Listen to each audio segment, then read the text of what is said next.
Bienvenue sur Valentin Finance. Aujourd'hui, on va évoquer le sujet de peut-on partir de zéro? Alors la réponse est évidemment oui, mais comment?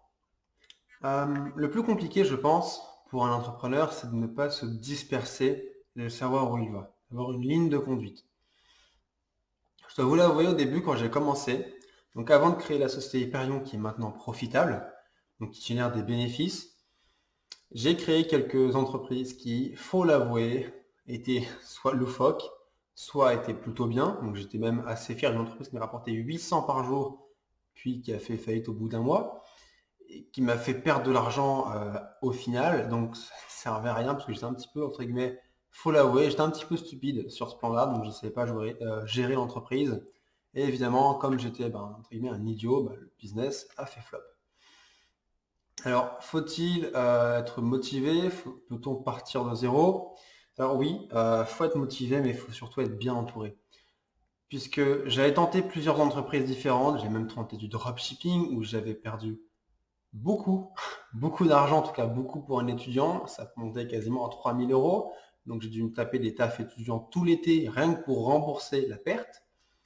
Euh, Ouais, savoir bien s'entourer, c'est très important et ne pas faire les mêmes erreurs tout simplement que ceux que vous rencontrez. C'est-à-dire que bien s'entourer permet de rencontrer des gens qui ont fait des erreurs et vont vous aiguiller sur quoi ne pas aller ou aller. C'est-à-dire que concrètement, la perte des 3 000 euros sur le dropshipping, je vois pas ça comme une perte, je vois ça comme le coût de la formation, entre guillemets, donc le coût pour me former et apprendre, puisque en vente dropshipping, j'ai appris énormément en web marketing, en publicité, j'ai appris énormément en création de sites, puisque maintenant le site actuel que je crée pour ma deuxième entreprise, en tout cas sur celle-ci, je suis pas le CEO, je suis seulement le directeur général, mais ça m'aide beaucoup pour créer ce site-là.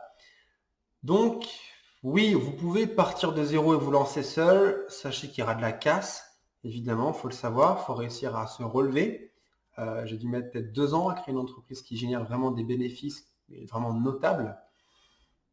Alors, si vous voulez partir en étant bien entouré, je vous conseille d'aller dans des groupes d'investisseurs. Comment ça se passe? Moi, c'est totalement, mais totalement du hasard. J'ai rejoint un groupe investisseur qui s'appelle le Cercle Investisseur donc, de Paris. C'était un cercle qui était ouvert, qui venait d'être créé il y a à peine un an, donc au moment où je l'avais intégré.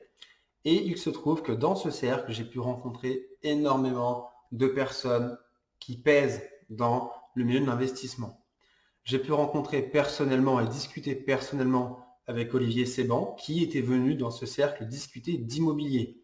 Donc, les conseils, par exemple, de quelqu'un comme Olivier Séban, ça vaut de l'or. Mais pour les avoir, il faut se déplacer, il faut se bouger.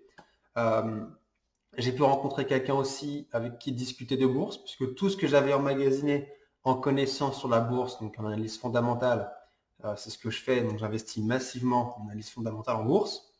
Eh bien, pour avoir des retours sur ça, j'ai pu discuter avec une personne qui s'appelait elle aussi Olivier au sein du cercle. Cette personne avait quasiment 2 millions en bourse, donc 1 800 000, mais on ne va pas chipoter, quasiment 2 millions en bourse. Et en discutant avec cette personne, au bout de 2, 3 heures de discussion, cette personne est même venue à me demander des conseils sur une action. Mon avis, elle m'a demandé qu'est-ce que tu penses de cette action-là. C'est une action qui était en chaîne avec des holdings, etc. C'était un vrai merdier. Et ça m'a fait plaisir de me dire, bon voilà, après 3 heures de discussion, cette personne qui, elle, a quasiment 2 millions en bourse, me demande mon avis et prend compte de mon avis. Donc c'est-à-dire que mon avis, quand j'avais eu cette discussion, pour moi, je me suis dit, ok, c'est bon, mon avis a de la valeur parce que cette personne qui a réussi a pris la peine de m'expliquer. L'autre importance du coup de s'entourer, c'est évidemment les connaissances.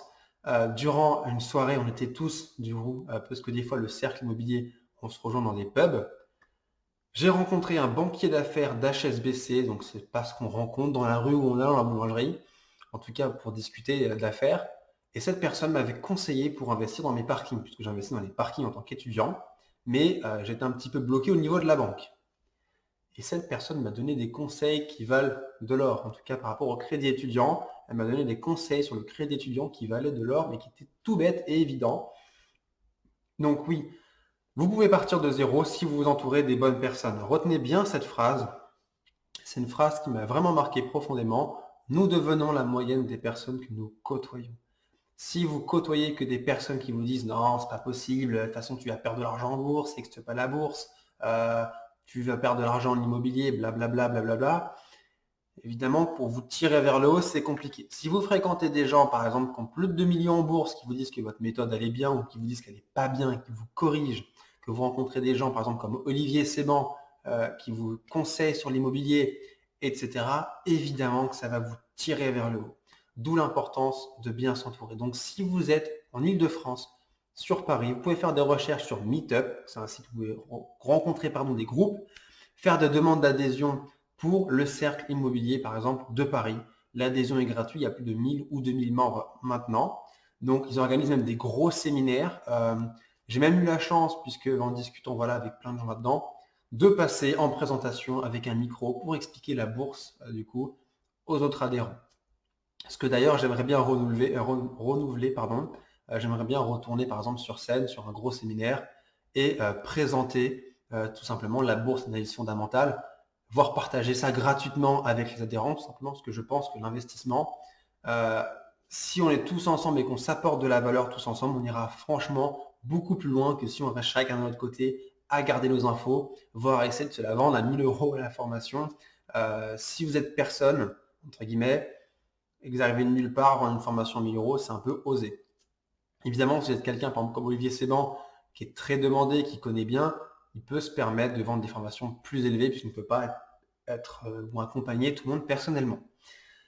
Donc voilà, c'était une vidéo sur peut-on partir de zéro? Eh bien oui, c'est possible. Il faut bien s'entourer. Attention de ne pas faire les mêmes erreurs. Apprendre de ses erreurs, c'est bien. Apprendre des erreurs des autres, c'est mieux. Donc voilà, c'est la fin de cette vidéo. Si vous voulez en savoir plus sur les investissements, n'hésitez pas à aller visiter mon site sociétéhypergrande.fr dans la description. Sur ce blog, vous avez plusieurs articles, soit sur la bourse, l'immobilier, l'éducation financière, etc. Et une formation gratuite sur la bourse. Quand vous cliquez sur la partie blog, vous avez blog, investir en bourse, investir en immobilier. Donc là, ce sont des articles avec en plus une formation en bourse ou en immobilier qui, elle, est payante. Je rappelle, moins de 100 euros à chaque fois, parce que je ne veux pas que ce soit trop cher, l'éducation financière. Et si vous cliquez uniquement sur blog, vous avez une formation gratuite sur la bourse pour vous apprendre un petit peu les bases des marchés boursiers. Et qu'est-ce que le marché boursier? Je le rappelle évidemment que ce n'est pas une capture d'email. Si vous allez sur la formation gratuite, ce n'est pas un tunnel de vente avec des captures d'email pour vous harceler. Je déteste les captures d'email. Vous, c'est vraiment un truc que je vous donne gratuitement, c'est pour vous apporter de la valeur. Parce que voilà, je le rappelle, comme je dis tout à l'heure, l'entraide, c'est ce qu'il y a de mieux pour aller le plus loin possible. Donc voilà, c'est la fin de cette vidéo. J'espère en tout cas que le principe de cette chaîne vous plaît. Si c'est le cas, n'hésitez pas à vous abonner, à laisser un like et surtout, portez-vous bien.